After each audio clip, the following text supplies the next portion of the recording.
everybody. Welcome to Camel City Chat. I'm John McPherson, and I am here with former next-door locker neighbor of Bishop McGinnis, John McBride. How are you, man? I'm doing good. I appreciate you doing this. Yes. I'm excited. I'm excited. Bo Gray's been on. Catherine White's been on several. So I got bumped all this time? Yeah, no, okay. no. Right. It's getting you. It's getting you. You know, like I have to take my ADD medicine, and you can't drink soda that day. Okay. But no, John is a friend. We've been friends for years, and I think you'd even admit that as yes. That's on public though, so be careful. But no, we've done crazy stuff together. So I'm just happy to have him on because what we're going to talk about today is something a lot of people don't even know is in Winston. But you do a lot of work for a lot of companies, and you know it's just so awesome that you're here. And so let's talk about it. But before we get to that, okay. So you're one of the two owners of Looking Glass XR. Looking Glass XR, yes. And we're going to talk about that. Yes. That's going to probably be question number 4. But the first question that everyone knows and loves, where are you from and how long have you been here? Actually, I'm from Winston-Salem. Okay. So I've been here since 1970. Now, again, I have to defend that because if I talk to someone who actually was born in Forsyth County in Winston, they say I'm not from here. But I moved down here with my dad. My dad got transferred with Westinghouse from Philadelphia. And I was 4 years old. Right. And went to elementary school, kindergarten, middle school, and high school, of course. And I left for about a year and came back. And I settled here, have a family. I love Winston-Salem, just love it. Okay. Now, interestingly, this is the other reason why I do this is I did not know that. Were you born in Philadelphia? Yeah. So. Okay, so we were in Philadelphia at the same time. Probably, yeah. Yeah, because I was there from 4 to 6 or so. Yeah, I was born. And you're a year older than me. Yeah, I was born at the end of '66 in December. Right. And my dad was transferred down here in the fall of 1970. Him and 12 other families got transferred down here. Yeah. Okay. So yeah, I think I think there's a possibility we have some overlapping. So we'll talk about that. All right. So, what's your favorite place to eat, John McBride? I was thinking about that. All right. Yeah. You said you didn't remember the questions, and then he's thinking about it. Okay. My favorite food is chicken wings. Okay. I love them. So who's the best chicken wings in town? Hands down, consistent, good flavor, good variety. East Coast wings. Okay. East Coast wings, hands down. But then there's a new person in town that's competing against my love, Kickback Jacks. Okay. They have a grilled sweet Thai chili chicken wing. It's like, it's so good. It is so good. So I can tell you right now that Stabler is an East Coast Wings model. Really? Yes. Oh. Yeah. Like in the calendar? Like I don't know. Is he a month? So the owners live on our street, so really? we know I them. love, But Stabler got in. What'd you do? You got invited down there to for a photo shoot or something. So he's. Well, they have such a great reward. Ballas is a great family. So, the reward program. Okay, so I'm going to buy a franchise with their reward program. Well, hold on. I built mine up at $5 a week. I would go there every Friday for like 3 years. I built it up to $265, which is a lot. I mean, if you do the math. And on my 50th birthday party, which you came to, my wife goes, "What type of food do you want to serve?" I go, "Chicken wings." Right. And she goes, "I'm not serving chicken wings." I go, "Oh yeah, you are." Yeah, you are. And we did, Yeah. and we got them all with that 200. I think I had to pay. It went over a little bit. I had to pay like $2.73. Yeah, that's tax. Awesome. It was tax. awesome. Yeah. So that's great reward program. Ballas is a great family. They obviously, as we were saying, live near us. And but yeah, no, I like East Coast too. Yeah. I think they're Love good. them. Yeah. What's your favorite thing to do? And this can be pre-COVID too as well, John. I think we might have talked about this. Just me, I like road biking. Okay. I go out to Louisville. I've been doing it. Of course, every kid rides a bike. But when I was in high school, when I was in high school, my family had too much activity on their driver's license speeding tickets. And the youngest guy of the family had to turn in their driver's license. So my sophomore year, I rode 7 miles, 14 total, 7 miles to school and back every day for that whole year, and took up cycling. Serious, I got passionate about, to the point. Folks, I just want to tell you now, hold on to yourself throughout this entire video. Strap yourself down to a chair. You're going to hear stuff come out of this man's mouth you can't even believe. So go ahead, to the point. That in '89, I rode my bicycle, not a motorcycle, from the Putt-Putt on Stratford Road, which is now Adventure Landing, to Las Vegas, Nevada, in 19 days. Yeah, I told Stabler, I said, yeah, tell him how many miles you did, because I knew that this was going to come up. So you rode your bike to Las Vegas. Mm-hmm. Why? Well, you know, I was kind of depressed. My first business when I left, went down to Florida, opened a frozen yogurt store, and it failed miserably. I came back here, you know, I was kind of under the gun. What the hell am I going to do now? Thinking about finally going on to college. I didn't go right out. And so, but I really always wanted to own my own business. I was depressed, didn't really have a lot to do, and I gained a lot of weight in that depression. I ballooned up to 230 pounds, and at that time, that was 40 pounds heavier than I've ever been. And 1988 was ending, and I wanted to do something, and I watched a movie, the Terry Fox story, where the guy runs across Canada. It was on HBO, and I'm like, I'm riding my bike across the U.S.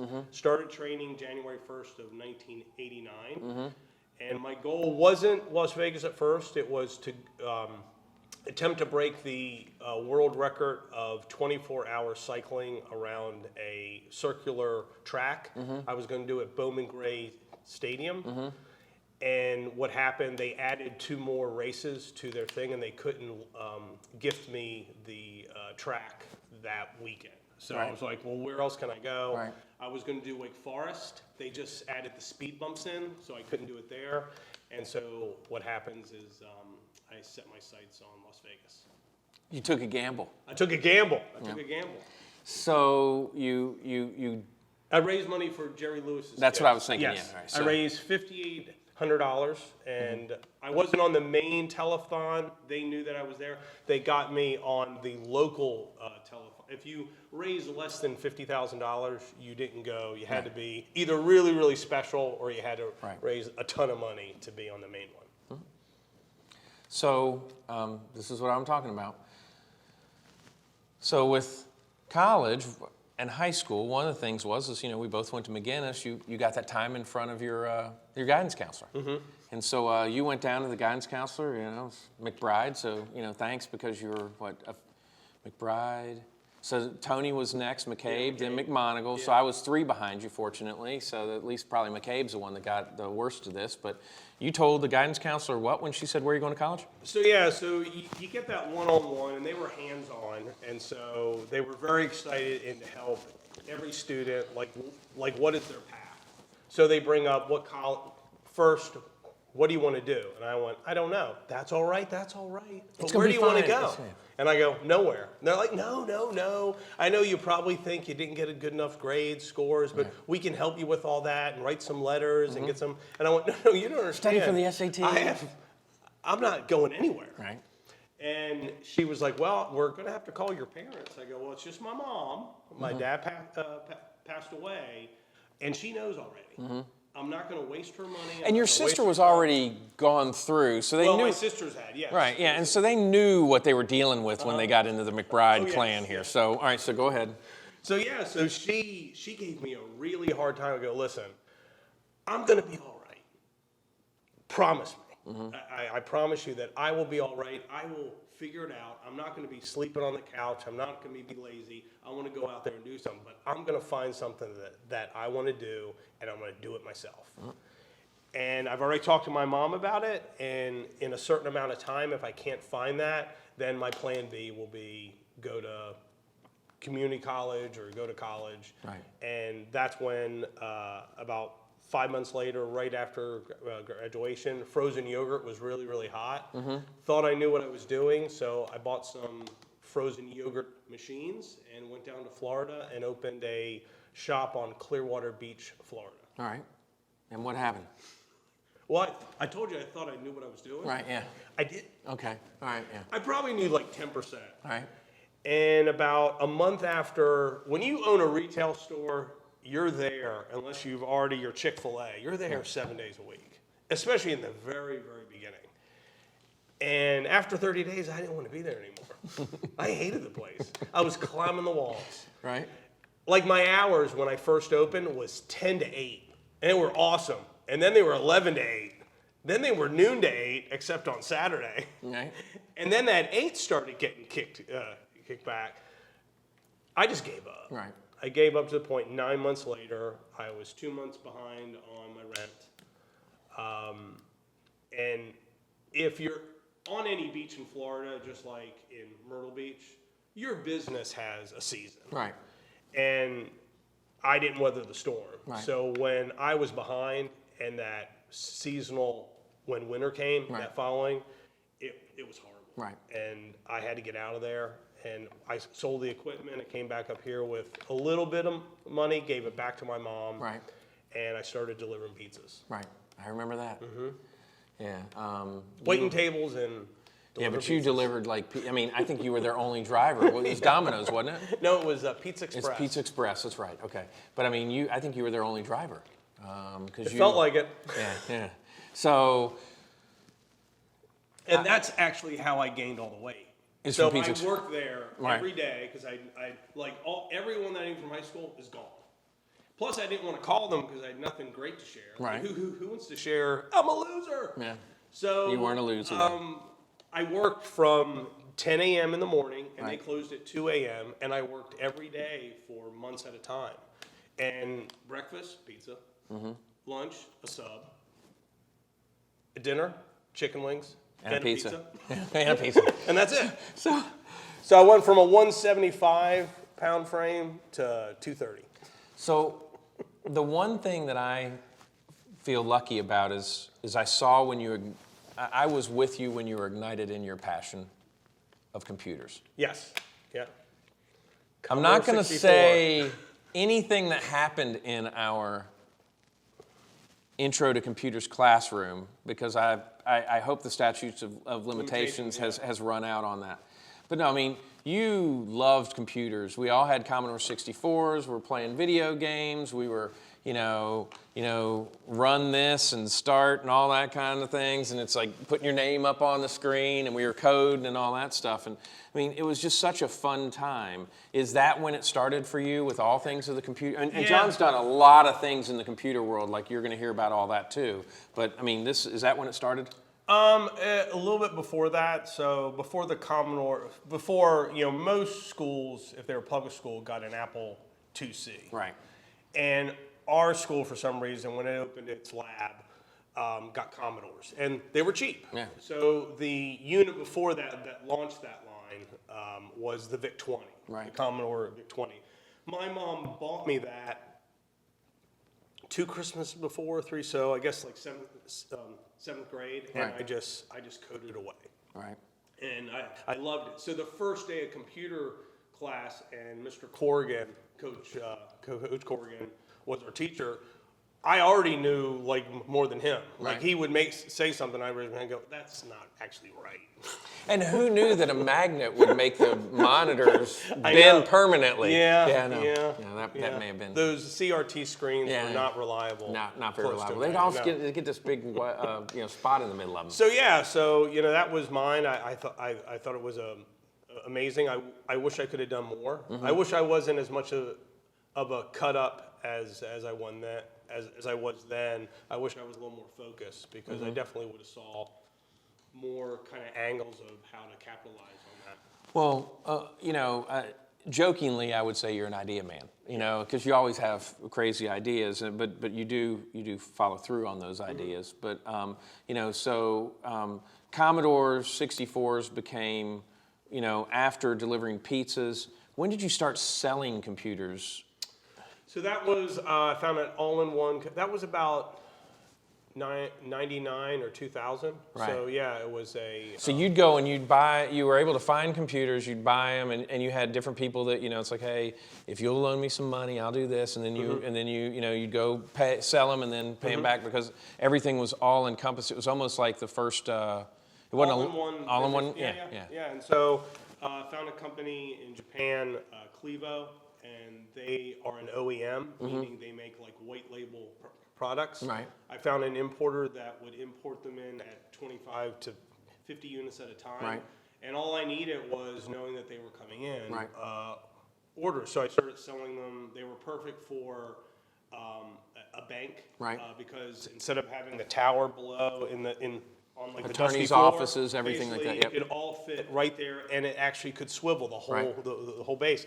So they were a little more expensive than what Dell was selling, but the benefits on it Right. were amazing. And we wind up selling about 600 of them, which is a lot. Right. You know, it wasn't thousands. I wound up selling the company to a gentleman in Greensboro, and getting out everything that I put into it, and then some. I Right. kind of saw the writing on the wall where laptops were going to take over. Right. And I just wanted to get out. I found a buyer, and I sold it. So, all right, so is that what came after the pizza delivery? Is doing the computers like that? Well, no. So after the pizza delivery, and I got back from Vegas, it was now at the end of 89, so it was 90. That whole time that I was playing, if I had some time off and I wasn't eating, I played Nintendo. And now that I was back, I was down, I wanted to do something else, thinking about going to High Point College or something. Right. So I wind up just looking a little deeper, and what I did on like my time off was I played video games. Right.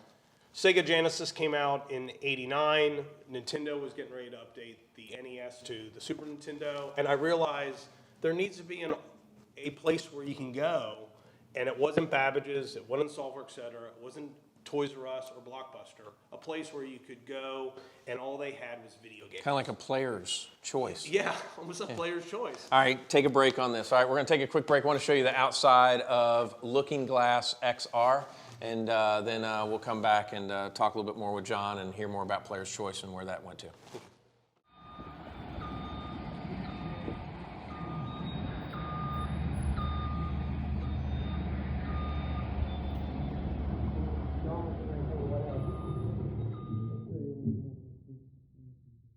All right, so John, we're here in your studio, which, the thing that I know you're looking forward to the most is you've already tried to get me to do this one other time. I'm going to do it this time. Okay. And that is the plank, which, you can laugh at me. But so you're located on Trade Street. I mean, like there's sweet potatoes across the street and Finnegan Wake's right up here. I know during some of the events and things that you're open and people can come in and stuff. Obviously with COVID right now, you're not doing the playroom like you were. Yeah. So I want to talk more about this, but we were talking about Player's Choice. And so you got up to how many stores with Player Choice? I got up to 7 stores. Right. They were retail stores in strip centers, and I had 2 in Charlotte, 1 in Greensboro, 1 in High Point, 1 in Clemens, 1 on Cloverdale Avenue, and 1 on Robin Hood Road in Winston. And in the years that I maxed it out there, about that time, that's when Babbage's and Sulphur, et cetera, filed for bankruptcy. Right. And the founder of Barnes & Nobles bought them out of bankruptcy and rebranded them GameStop. Right. And GameStop was hyper-focused. I heard something about GameStop recently. I don't know what it is. I guess they've been in the news. I don't know. Yes, yes, they have. So they kind of took over. Right. He now had, more than one location. Yes. More than 7. More than 7. Much more than 7. And the years after that, he grew it by merging with EB Games. Right. And before you know it, they had thousands of stores, not just here in the U.S., but overseas. Okay. And they went after companies like me. If they went into a city, found out people were already familiar with that type of store, right, they would circle that store. They had already saturated the mall market, right, so now they were going for the strip center where most mom and pop places were. And they just shut them down, just like what Blockbuster did to Action Video and a few other familiar places. Right. So I started to whittle down. I went to 6 stores, went to 5, sold some, closed some, opened up some others. But that was very, very good to me. And I closed down my last one, the beginning, right before the pandemic hit, after 29 years. And that was What was the name of that one? That was I changed the name, right? Yeah. I changed the name from Player's Choice. Right. That was the original, and I changed it to Game On. Game On. That was it. Yeah. And that was over there. And in I did Pulse. it because I couldn't afford the sign. Right. So the sign I was making, Player's Choice was gonna, the font was either gonna be too small. Right. And so I was like, maybe, and I did. So There's a reason why FedEx is no longer Federal Express. Dunkin' right, Donuts is yeah. now just called Dunkin'. Yeah. But I would actually get, this is a funny story. So Play It Again Sports. Right. I would have people come in the store and they'd be carrying in tow like a hockey stick or a baseball Right. and go, "You guys buy sporting goods?" I'm like, no, that's Play It Again Sports. Yep. Damn. You know, and leave.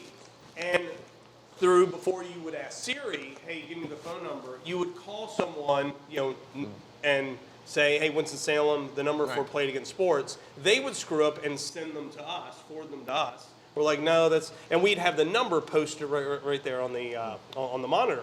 By the way, thanks for making my phone buzz in my pocket when you said, "Hey, something." Don't you say it again. Yeah. So I go in to Play It Again Sports after a year of doing that, and I'm behind the counter. They get a phone call. I'm still open. Right. I'm still under Player's Choice, and I'm there. I'm checking out, and the guy goes, "No, ma'am, that's Player's Choice. They do the video games. We do sporting equipment." Right. Hangs up the phone. I go, "You get those phone calls all the time." I go, "We do too. I'm Player's Choice." Yeah. And it was A kindred moment. So, yeah. Right. Cool. So I wind up, I saw the writing on the wall, just like books, music, and everything else, it's going digital. So KNS News. about 5 years, about 5 years before I nailed the coffin on it, I was looking for something else. I was too young to retire, and I actually couldn't retire. Right. So I started looking like, what's next? Like what's the next big thing? And it didn't just stumble. It took a couple of years, but one day on the internet and Kickstarter, and a gentleman by the name of Palmer Luckey wants to bring virtual reality to the masses. Okay. And he has a Kickstarter campaign. He's trying to raise $250,000, and a Kickstarter campaign is 30 days long. Right. He launches it. I buy one. They're $350, and these things are not even made. He just Right. has a prototype. He hits $1 million in 3 days. Right. He winds up finishing out at 2.4 You might million. have something there. Yeah. Yeah. So I get into that. I buy the second version, and about 2.5 years after he launches that, Facebook comes in and buys his company without a commercial product for $2.7 billion. Now, he has no product. Even though I bought a product, it's a prototype. Right. So it's something a normal person, you can't go to Best Buy, you can't get it on Amazon. Right. And so they see something. The only reason it went that high is Google wanted a piece of it too. Right. And Because it's that was kinda- when the Google's got the cardboard. Yeah, so Right. Google kind of made a joke out of it. Right. They made a cardboard where you put your phone in, and it was actually a joke. Right. And on one of their developer days, they're like, "Everyone here gets a VR headset," and they were like, "What? No way!" Come out with cardboard. They said, "And anyone at home streaming it, watching it, just go to this website and request one." Right. 5 million people requested, and Google went, "Dang it!" And they made the design for it open source, so anyone could actually print it out or make others. But I got into it after the second prototype came out. I bought it, and I was running the store one day. My future partner comes walking in, and he goes, "I hear you have the Oculus DK2 development kit too set up." I go, "Yeah, it's right over there." He tried it out.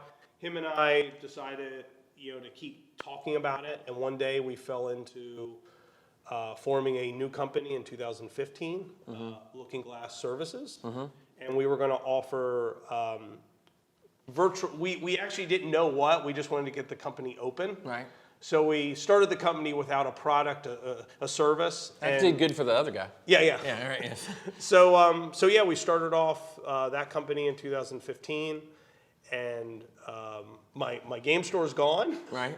The transition was really smooth, and Jacqueline's happy. yes. Yeah. Well, she thought I was crazy. Yeah. No, I know. Yeah. Yeah, Well, because the reason why you left the yogurt store is the same reason why you were in your store for all those years. I mean, you worked all the time. Yeah.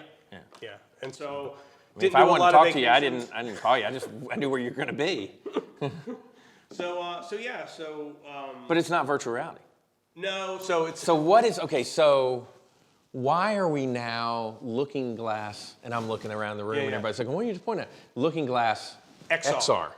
So when VR kind of took off again and started getting a lot of attention, it also kind of it cross-pollinates with augmented reality, which is virtual reality is that you put a headset on, it blocks out everything around you.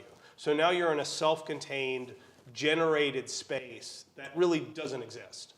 Augmented reality does slightly different. It allows a pass-through where there's actually almost like a ski goggles. You still see the real world, Right. but it overlays the real world with digital 3D objects. Okay. So, and then there's mixed reality where they take the VR world and the AR world and they're interacting with that. So AR, VR, and MR. MR. Okay. So Be nice if you get them all together. exactly, and Yeah. so too many people who were going many around the Rs. conference, too many R's. Yeah. They basically It's the week some after some Super guy Bowl. one day said XR, Right. and they're like, well, what does that stand for? All of them. It's extended reality. They're all extending what we perceive as reality in a new way. Okay. So we changed our name to Looking Glass XR about 2 years ago. Right. So and it was before it got coined. So Right. it was a huge, it was a huge because it could have been SR. Right. Like what's that? It was a risk. Reality? Yeah, right, yeah. So SXR. yeah. Super extended reality. So, all right, I mean, tell people, I mean, because really you're two companies in a sense. All right, so I won't want to say this is a front, but I mean, honestly, this is just for fun. Well, Some of okay, this. so- Okay, and what I mean by that is if I come in here and I want to play and do something cute on that, that's fine. But I mean, the real thing is can we talk about like your projects down in Asheboro? Can you explain what you did there? Is that okay? Yeah. to talk about? So I'll explain. So we were transitioning out of doing a meetup group where we would invite people one day a month. Right. It was a Thursday. It was the third Thursday of every month, unless it was December or November. And people would drive from all over. We actually would rent a space. Right. And we had pizza, beer, and they'd come and we'd show people. We were trying to introduce people to educate them to see where this market is going. So like what you did with me where you had me buy the Oculus, that was just an introduction to what that was. Yeah. Okay. Because every time I take it, and my analogy is this goes under the video game space, is when I got introduced to my idea to start that business, the NES and the Genesis was out. Well, now we're to the PS5, Right. the PlayStation 5, and the graphic fidelity of those experiences are exponential. Right. I remember my son, who's 18, I showed him the Atari 2600. And after 5 minutes of him playing it, goes, how long did you play this? Hours. All day. And they were like, Pong. why? Like, why? Pong. Yeah. So I saw that as like, if the video game industry, now it took 30 years for that to happen. This was exponential because everything they've done on mobile, graphic cards. So I saw a 5-year kind of trajectory that we're sitting with what you experience. That's the NES. Right. We're 2 years away from a PlayStation 5. Right. And the market is going to be huge. Oh, And- the difference between the Oculus Quest 2 and the the Oculus Go is like, a moped and a Ferrari. yes, absolutely. Yeah. So, and the gap between those is only 3 years. Right. The next 3 years is going to be mind-blowing. And what's going to add to that is 5G. So everyone should have a 4G phone. Right. Okay, so that maxes out at 10 megabits a second of data pipe coming back for, and you can stream video, watch Netflix, play games. 5G ultra band, which is the true, not all this 5G is true 5G. It can go all the way up to 1.2 to 1.5 gigabits, basically almost 1,000 times faster. What does that mean? It means that on the backbone of that bandwidth, you're going to have everything from your car connected to everything, and they'll bring to it an edge computing platform, meaning that you won't have to buy a new graphics card. The graphics are going to be rendered at a server farm where it could be anywhere, and that latency, that gigabit connection is going to stream just like Netflix with computer graphics straight to the device. Okay, all right. Meaning that Thanks for making it understandable to me there at the end. Meaning that you won't have, I have to get the latest version. No, that's just a screen now. Okay. If you want to get a latest version, there might be a little bit of benefit. So why buy QuickBooks on the computer when you just stream it online? So it's almost like taking an NES and adding that type of technology to it, and streaming PS5 graphics to and NES. You don't have to buy the hardware is going to be a thing of the past. You're going to buy it as a service. Okay. So the PlayStation 6, it won't be a piece of hardware. It might be a box, but it might be already embedded inside your television. Okay. It might be an app on like your phone. The PlayStation 5. That was what blew me away with the Quest is like if you want to do anything on it, you just do it on the app on your phone and it's automatic. So we got sick and tired of having the monthly thing. We really wanted a billboard because now we were a business. We were doing applications for companies. And what we did, we wanted to find a location that could be really a billboard where people, and Trade Street, as you know, Winston-Salem has reinvented itself in a very huge and positive way. And we picked Trade Street as that because millennials are going up and down. I don't know if my wife was early on working with Lionsgray when all this kind of started. And everyone, he was crazy. And he proved them wrong even though he left before it really kind of took off. When you look at what's happening down there at Innovation Corridor and all the apartments, Winston, even with COVID, is heading in the right direction. How is this speed bump going to either accelerate it because there's a lot of real estate there that they've kind of cleaned up, that the sky is like the limit. And there's so much opportunity, especially the billions of dollars they just spent redoing the 40. It looks gorgeous. I mean, when you drive up that part of 40 now, you don't think that you're in Winston. No, and the neon, it's, you know, what is it, the LED light underneath? Yeah. It's you know, awesome. They brought, and it's just not they. I mean, I'm not talking about the city. Everyone's back to, you know. I mean, in another 10 years, it will not be, tobacco. That's long gone. And I think nothing but great stuff is going to happen. And that's why there's some people that ask, well, why don't you go to Charlotte? I mean, this stuff would be more accepted in Charlotte and go a bigger city or even out west. Well, I love Winston. I have a family. I don't want to move. And why should Winston suffer? It shouldn't be. This is me in being a geek and geeking out. This is the next computing platform. This is as powerful as the person, as the mobile, or even the internet. All right. John, what do you want to be remembered for? God, I could get cheesy and go a good husband and a good dad. Yeah, well, I mean, you're already both of those, so you got great kids, and you know you outpunted your coverage on your wife. I did. As I did. But, yeah, no, I just think, you know, even when Stabler came in here with me, I didn't even know this place was here. It's, you know, there's so many businesses in and around Winston-Salem that cover some niche or niche that, you know, I'm just fortunate to know you for all these years and know that it's here. You know, I mean, I'm in my second Oculus now, and it's just amazing. You know, I'm on the ground so that I know not to walk into like my bed or the wall or something. Yeah, we send. It's so funny. I talk to people, and people LinkedIn because of my to me. Hey, you know, and so I'll either strike up a conversation or not. This guy, he's out of Philly, and we had such a great kind of conversation, and he's in the cybersecurity world. And this could help them in huge, huge ways. And just talking to him, he's like, I go, well, you're so interested in what I do. What headset do you have? Oh, I don't have one. Have you ever been in one? No. I shipped him one out today. Not a loaner. And he goes, you're going to send me one? I go, I want this conversation to go somewhere. You need to be on the same page as me. about you, even though I think the first, it was a good experience, for you to level up to go to the next one.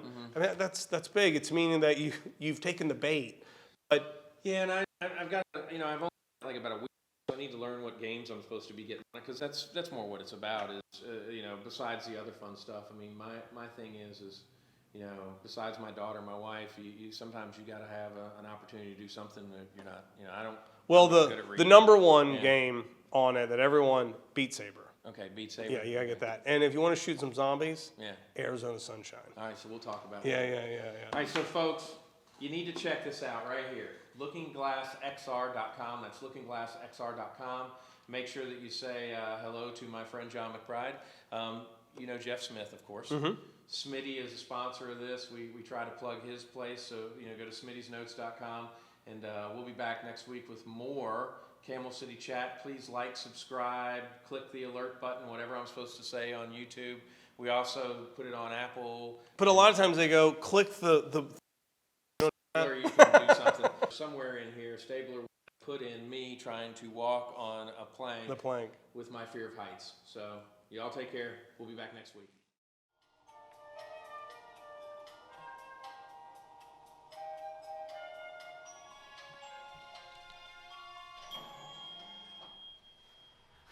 Come on! What are you doing?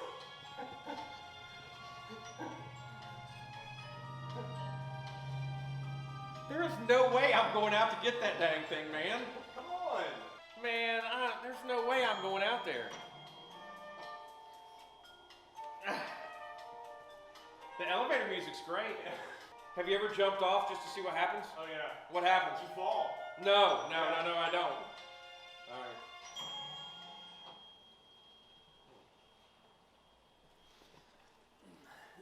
There's no way. I'm not going out there. You do this to me every time. There is no way I'm going out there. I mean, no. Look down. No, John. No way. No way.